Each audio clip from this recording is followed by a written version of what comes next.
एक बार की बात है। एक जंगल में एक बहुत ही चालाक बिल्ली रहती थी। उसका दिमाग बहुत तेज था।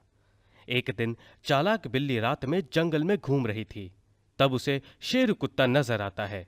चालाक बिल्ली उसके पास जाती है। तब उसे नजर आता है कि शेरू ने एक खरगोश मारा है और वो उसे खाने की तैयारी कर रहा था। शेरू, तुम क्या कर रहे हो? मैंने अभी अभी एक खरगोश मारा है। मैं अब आराम से खाऊंगा। चालाक बिल्ली को तब बहुत भूख लगी थी और उसे वो खरगोश खाने का था। उसे ये भी पता था कि शेरू तो उसे खाने के लिए नहीं देगा। इसीलिए वो दिमाग लगाती है और कहती है। शेरू, क्या तुम्हें पता नहीं, रात में खरगोश खाने से भूत पीछे लग जाते हैं और जब वो तुम्हें पकड़ लेते हैं वो तुम्हें खा जाते हैं। यही सब धुर तो लोमड़ी के साथ भी हुआ था। वो बेचारी जैसे तैसे बची थी। क्या तुम्हें भी इन सब में गुजरना है? बिल्ली की बात सुनकर शेरू कुत्ता डर जाता है। मुझे भूतों से बहुत डर लगता है। अब मैं क्या करूं? ये खरगोश मैं कहाँ रखूं? शेरू, मुझे लगता है रात में मारा हुआ खरगोश खाना ही नहीं चाहिए। मैं तुम्हें मुसीबत में नहीं देख सकती। तुम ये खरगोश मुझे दे दो, मैं इसे खा लूंगी।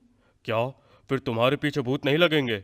शेरू, जिसने खरगोश मारा है सिर्फ वही खरगोश नहीं खा सकता, पर मैं तो खा सकती हूँ ना।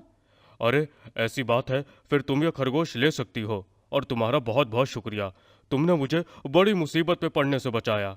अरे ये तो कुछ भी नहीं है, मैं हमेशा तुम्हारी मदद करने के लिए तैयार हूँ। शेरू कुत्ता वहां से निकल जाता है। चालाक बिल्ली जोर जोर से हंसने लगती है। ये कितना बेवकूफ है। शेरू को तो मैं कभी भी आसानी से बेवकूफ बना सकती हूँ। और फिर वो खरगोश खा लेती है। इस कहानी से हमें ये सीख मिलती है कि हर किसी पर आंख बंद करके भरोसा नहीं करना चाहिए। तो दोस्तों, इस कहानी में हम बात करने वाले हैं एक जादुई सोने की गाय की। जंगल में एक जादुई सोने की गाय थी। उस गाय का दूध पीते ही कोई भी बीमारी और कोई भी जख्म ठीक हो जाया करता था। पर जंगल के शिकार करने वाले जानवर इस गाय को खाने के पीछे ही पड़े थे। इन सब परेशानी से दूर जाने के लिए सोने की गाय जंगल के बाहर दूर पहाड़ में आकर रहने लगी। इन सब को बहुत साल बीत जाते हैं। इधर जंगल में वो शिकारी जानवर भी उस गाय के बारे में भूल जाते हैं। थोड़े दिनों बाद जंगल का राजा शेर खान का बेटा रिकी जंगल के पहाड़ों पर खेल रहा था। वो यहां वहां कूद रहा था। तब उसका पैर फिसल जाता है और वो ऊंचे पहाड़ से नीचे गिरता है। उसे बहुत जख्म आती है और वो तभी बेहोश हो जाता है। ये बात जब शेर खान को पता चलती है, वो दौड़ते हुए अपने बेटे के पास आता है। उसे अपने घर ले जाता है।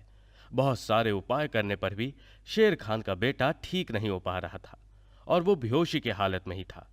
शेर खान अब बहुत परेशान हो जाता है। अपने बेटे को बचाने के लिए वो बहुत मेहनत लेता है, पर कोई फायदा नहीं होता। शेर खान बहुत दुखी हो जाता है। वो जंगल में ऐलान करता है कि जिसके पास भी उसके बेटे को बचाने का उपाय होगा, उसे बहुत बड़ा इनाम मिलेगा। जंगल के कई जानवर शेर खान के बेटे को बचाने की कोशिश करते हैं, पर उनकी कोशिश नाकामयाब हो जाती है। जंगल में एक बूढ़ा हाथी था। वो शेर खान के पास आता है और शेर खान को जादुई गाय के बारे में बताता है। शेर खान अब देर नहीं करता। वो जल्दी से जंगल के बाहर पहाड़ों में जाता है और गाय को ढूंढने लगता है। बहुत ढूंढने के बाद वो सोने की जादुई गाय उसे तालाब किनारे बैठी हुई नजर आती है। वो उसके पास जाता है और उससे बीती बातें बताता है। शेर खान, वो सब तो ठीक है, मुझे आपके बेटे को बचाने में बहुत खुशी होगी, पर मुझे डर है कि मैं जंगल में आऊं और वो शिकारी जानवर मुझे खा ना जाए। मैं तुम्हारे साथ रहूंगा। तुम उसकी चिंता मत करो। सिर्फ मेरे बेटे को बचा लो। शेर खान की बात सुनकर जादुई गाय मान जाती है। वो दोनों शेर खान के घर जाते हैं। जादुई गाय शेर खान के बेटे को दूध पिलाती है और 2 ही मिनट में शेर खान का बेटा पहले जैसा तंदुरुस्त हो जाता है। अपने बेटे को सही सलामत देखकर शेर खान बहुत खुश हो जाता है और जंगल के सभी जानवर भी खुश हो जाते हैं। शेर खान तब ऐलान करता है कि अपने जंगल की खुशामदी के लिए जादुई गाय का जंगल में होना बहुत जरूरी है। यह हमारे जंगल के लिए एक वरदान है। अगर किसी ने भी जादुई गाय को हानि पहुंचाने की कोशिश की तो उसकी खैर नहीं। तब से जादुई गाय जंगल में ही रहने लगी और जंगल के जानवरों की मदद करने लगी। दोस्तों, तुम्हें पता है बाघ जंगल का सबसे खतरनाक जानवर होता है और सुंदरबन के बाघों को तो दुनिया में सबसे खूंखार माना जाता है। सुंदरबन में एक बाघ था जिससे सभी जानवर बहुत डरते थे। लेकिन कोई एक ऐसा भी था जो बाघ से बिल्कुल नहीं डरता था। मैं हूँ जादूगर चूहा। हाँ दोस्तों, वो था जानवर चूहा। बिल्कुल निडर था, किसी से भी नहीं डरता था। उसके दोस्त थे सुनहरा हिरण और छुटकू बंदर। लाइफ मजे में कट रही थी। चूहा अपने दोस्तों को अक्सर बढ़िया बढ़िया जादू दिखाता था। दोस्तों, ये सामने टोपी देख रहे हो? मैं इसके अंदर से अभी खरगोश निकाल के दिखा सकता हूँ। उसके दोस्त गौर से देख रहे थे और जैसे ही चूहे ने छड़ी घुमाई, उस टोपी के अंदर से एक खरगोश निकला। छुटकू बंदर और सुनहरा हिरण ताली बजाने लगे और बहुत खुश हुए। अरे तुम लोगों की तालियों से खरगोश डरकर भाग गया, पकड़ो उसे। जैसे तैसे खूब दौड़ भाग के वो खरगोश पकड़ में आया। इस तरह वो खूब मस्ती करते रहते थे। लेकिन एक दिन सुनहरे हिरण को रास्ते में बाघ मिल गया। भाग भैया, मुझे मत खाना प्लीज। लेकिन बाघ नहीं माना और उसने सुनहरे हिरण पर हमला कर दिया। सुनहरा हिरण अपनी जान बचाकर भागा और अपने दोस्तों के पास पहुंचा। उसने अपने दोस्तों को सारी बात बताई। इस बाघ ने तो सभी जानवरों को जीना मुश्किल कर रखा है, कुछ करना पड़ेगा। लेकिन हम तो बाघ से मुकाबला नहीं कर सकते, वो इतना ताकतवर और हम इतने कमजोर। दोनों इस तरह हार कर नहीं बैठ सकते, कुछ तो करना पड़ेगा। फिर चूहा अपने दोस्तों के साथ मिलकर बाघ से लड़ने की योजना बनाने लगा। फिर हिम्मत जुटाकर जंगल के और भी जानवर इस योजना में शामिल हो गए। दोस्तों, हम सीधी लड़ाई में बाघ से नहीं जीत सकते, क्योंकि हम सबकी मिलकर भी ताकत बाघ से कम होगी। जानवरों ने चूहे से पूछा कि फिर क्या करना चाहिए। मुझे कुछ समय दो सोचने के लिए। कुछ दिन बाद चूहा सभी जानवरों से मिला और सबको योजना बताई। बहुत बढ़िया योजना है, हम सब तुम्हारे साथ हैं नन्हे चूहे। फिर सभी जानवरों ने योजना के अनुसार काम करना शुरू कर दिया। सभी ने एक साथ मिलकर पूरा बंदोबस्त चूहे के कहे अनुसार कर दिया। और फिर बारी आई छुटकू बंदर की। पूरा बंदोबस्त हो गया दोस्तों, अब मैं जाता हूँ और अपने हिस्से का काम करता हूँ। गुड लक छुटकू बंदर, लेकिन सावधानी रखना, क्योंकि इस काम में बहुत खतरा है। बंदर वहां से निकला और सीधा पहुंचा बाघ की गुफा में। बाघ बंदर को वहां देखकर बहुत भड़क गया और जोर से दौड़ा। बंदर थोड़ा डरा, लेकिन योजना तो कुछ और ही थी। इसलिए बंदर बिना डरे बाघ के पास गया और उसके शरीर के बाल तोड़कर उन बालों से अपने दांत को साफ किया। बाघ, ए बंदर, तू पागल हो गया क्या? मौत आ गई है तेरी। लेकिन बंदर तो बाघ को मुंह चढ़ाने लगा। बाघ और गुस्से में आया। अब तो बाघ बंदर के पीछे और बंदर अपनी जान बचाने के लिए भागने लगा। भागते भागते दोनों एक पेड़ के नीचे पहुंच गए और बंदर रुक गया। अब तू मुझसे नहीं बचेगा बंदर। अगर दम है तो मुझे हाथ लगा के दिखा बाघ। बाघ गुस्से से भरा हुआ बंदर की ओर चपटा और जानवरों द्वारा बनाए गए गोले में पहुंच गया।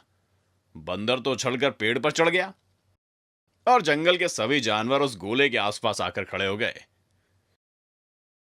बाघ, तुमने जानवरों को जीना मुश्किल कर दिया है। तुम्हें अपनी ताकत पर बहुत घमंड है। अब ये ताकत नहीं रहेगी, तुम भी हमारे जैसे बन जाओगे। ये कहकर चूहे ने अपनी छड़ी घुमाई और छड़ी के घूमते ही बाघ एक छोटे से खरगोश में बदल गया। सभी जानवर खुश हो गए और उसके बाद सब खुशी खुशी रहने लगे। एक हरा भरा सा जंगल था और वहां एक बिल्कुल साफ नदी बहती थी। जंगल के सभी जानवर उसी नदी पर पानी पीने के लिए आते थे। उन सभी जानवरों में एक ऊंट और उसके 2 बच्चे भी थे। ऊंट बहुत ही शांत जानवर था और वो अपने बच्चों को भी अक्सर सभी जानवरों से मिलजुल कर रहने और कभी किसी से लड़ाई ना करने की सीख दिया करता था। ऊंट बोला, बच्चों, हमेशा प्यार से रहना और बुरे लोगों से दूर रहना। कभी उनके बहकावे में मत आना। बच्चे रोज अपने पिता के साथ नदी पर पानी पीने जाते और सीधे घर चले आते। किसी भी जानवर से कोई लड़ाई झगड़ा नहीं था, लेकिन वहीं पास में रहने वाले एक भेड़िए की नजर उन दोनों बच्चों पर काफी समय से थी। भेड़िया अपने मन में बोला, इन ऊंट के बच्चों को देखकर तो मेरे मुंह में पानी आ जाता है। ना जाने कब ये मेरा शिकार बनेंगे। मेरे रास्ते का कांटा तो ये ऊंट है। भेड़िया ऊंट की वजह से उन बच्चों का शिकार नहीं कर पा रहा था, इसलिए अपने शिकार के लिए वो कुछ उपाय सोचने लगा। भेड़िए ने सोचा कि किसी तरह ऊंट बच्चों से दूर हो जाए तो उसका काम बन जाए। अगले ही दिन फिर से ऊंट और उसके बच्चे नदी पर पानी पीने गए। अब ऊंट तो भाई ऊंट ठहरे, पानी बहुत ज्यादा पीते हैं ये, और पानी पीने में समय भी लगाते हैं।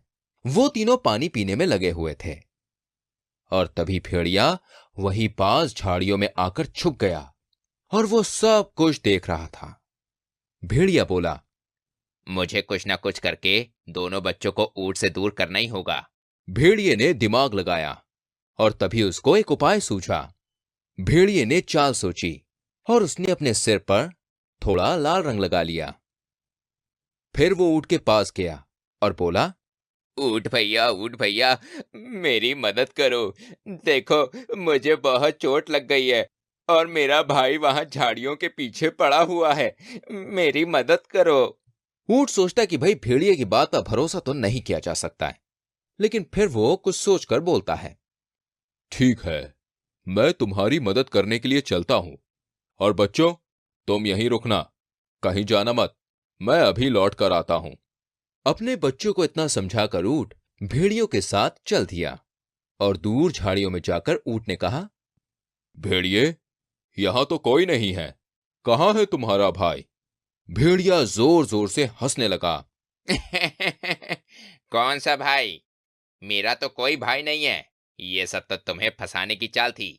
भेड़िए ने एक लकड़ी का जाल ऊंट के लिए लगा रखा था और अब ऊंट उसमें फंस चुका था। ऊंट उस जाल से बाहर आने की कोशिश करने लगा और भेड़िया ऊंट के बच्चों को अपना शिकार बनाने के लिए वहां से चल पड़ा। बच्चों के पास जाकर भेड़िया बोला, बच्चों, अब तुम दोनों मेरे शिकार हो। बताओ, मेरे पेट में सीधे जाना पसंद करोगे या मसाले के साथ? ऊंट के बच्चे भेड़िए की बात सुनकर बहुत ज्यादा डर गए। दोनों बच्चे मदद के लिए चिल्लाने लगे, मगर उनकी आवाज सुनने के लिए वहां पर कोई भी नहीं था और वहां जाल में फंसा हुआ ऊंट अपनी पूरी ताकत से जाल को तोड़ने की कोशिश कर रहा था। ऊंट के बच्चों ने अब भगवान से प्रार्थना करनी शुरू कर दी और वो रोते रोते बोले, हे भगवान, हमें बचा लो, भगवान, हमें बचा लो। भेड़िया बोला, कोई नहीं बचाएगा तुम्हें, अब तुम दोनों मेरा खाना बनोगे। भेड़िया ऊंट के बच्चों का शिकार करने के लिए आगे बढ़ने लगा और तभी एक चमत्कार हुआ और ऊंट की जाल को तोड़ने की कोशिश काम कर गई। जाल टूट चुका था और ऊंट बाहर आ गया था। वो जल्दी से अपने बच्चों के पास आया और भेड़िए को वहां देखकर बहुत ज्यादा गुस्से में भर गया और बोला, भेड़िए, तूने मुझे धोखा दिया, अब मैं तुझे नहीं छोड़ूंगा। ऊंट को इतने गुस्से में देखकर भेड़िया डर गया।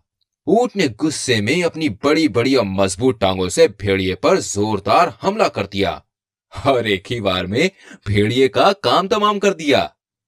ऊंट और बच्चे अपने घर के लिए चल पड़े। तो इस कहानी से हमें यह शिक्षा मिलती है कि बुराई का अंजाम हमेशा बुरा ही होता है। अच्छी लगी कहानी? जल्दी से हमारी वीडियो को लाइक कीजिए और शेयर कीजिए और ऐसी और कहानियों को देखने के लिए चैनल को सब्सक्राइब करके बेल आइकन को प्रेस कीजिए। मिलते हैं अगली कहानी में, तब तक के लिए बाय बाय। जंगल बहुत खूबसूरत जगह है। जंगल के कुछ नियम है। हर जानवर का रंग, आकार और खूबी अलग अलग होती है। मुझे ये सुंदर रंग प्रकृति ने दिया है, मैं बहुत खुश हूँ। जंगल के सभी जानवर सफेद हाथी से बहुत प्यार करते हैं और सफेद हाथी के पास ताकत के साथ साथ अच्छा स्वभाव भी है। सफेद हाथी मुश्किल समय में हर जानवर की मदद करता है, इसीलिए सब उसके दोस्त हैं। इस हाथी के अनोखे रंग के कारण सब जानवर इससे प्यार करते हैं, लेकिन मैं ऐसा नहीं होने दूंगा। कुछ तो जरूर करूंगा। शियार को ये सब बिल्कुल अच्छा नहीं लगता था। वो तो बस हर समय दूसरों को नुकसान पहुंचाने के बारे में सोचता रहता था। शियार हाथी को नुकसान पहुंचाने की चाल सोचने लगा। किसी भी तरह मुझे सफेद हाथी का रंग उतारना होगा। शियार हाथी का रंग उतारने की जुगत में लग गया। क्या क्या नहीं किया उसने। कभी चुपके से हाथी को कपड़े से साफ करके देखा, तो कभी ऊपर से चुपचाप हाथी के ऊपर पानी डाल दिया। लेकिन हाथी का रंग तो प्राकृतिक रंग था, वैसा का वैसा ही रहा। सारे उपाय करके देख लिए, हफ, ये छूटता क्यों नहीं है? सियार बहुत कोशिशों के बाद उदास होकर बैठा था। उसे कुछ सूझता तब तक एक बैलगाड़ी जंगल के रास्ते पर रुकी हुई दिखी। शायद उस बैलगाड़ी का मालिक कहीं चला गया था। सियार गाड़ी को देखने लगा। अरे ये क्या है? बैलगाड़ी में एक बहुत बड़ी टंकी रखी हुई थी। सियार उस टंकी में झांक कर देखने लगा। भाई वो देख ही रहा था कि अचानक उसका बैलेंस बिगड़ गया। गिर पड़ा, सर फूट गया मेरा, ये क्या है? वो टंकी नीले रंग से भरी हुई थी। सियार उस टंकी में गिर गया और उसके हिलने से टंकी गिर पड़ी। सियार बाहर निकला, पूरा का पूरा नीला। अब सियार का रंग बिल्कुल बदल चुका था। सियार अब नीला सियार बन गया था। अरे वाह, ये तो कमाल हो गया। हाथी का रंग नहीं छूटा तो क्या हुआ, मेरा रंग तो नीला हो गया। जंगल के सभी जानवर अब मेरे फैन होंगे।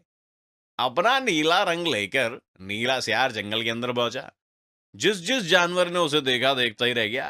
तो उस जानवर तो उसकी तारीफ ही किए जा रहे थे। अरे वाह, क्या रंग है, तुम तो कमाल के लग रहे हो। सियार उन तारीफों से बहुत खुश हो गया था। अब सियार ने सफेद हाथी के पास जाने का सोचा। हाथी के मजे लेने पहुंच गया सियार।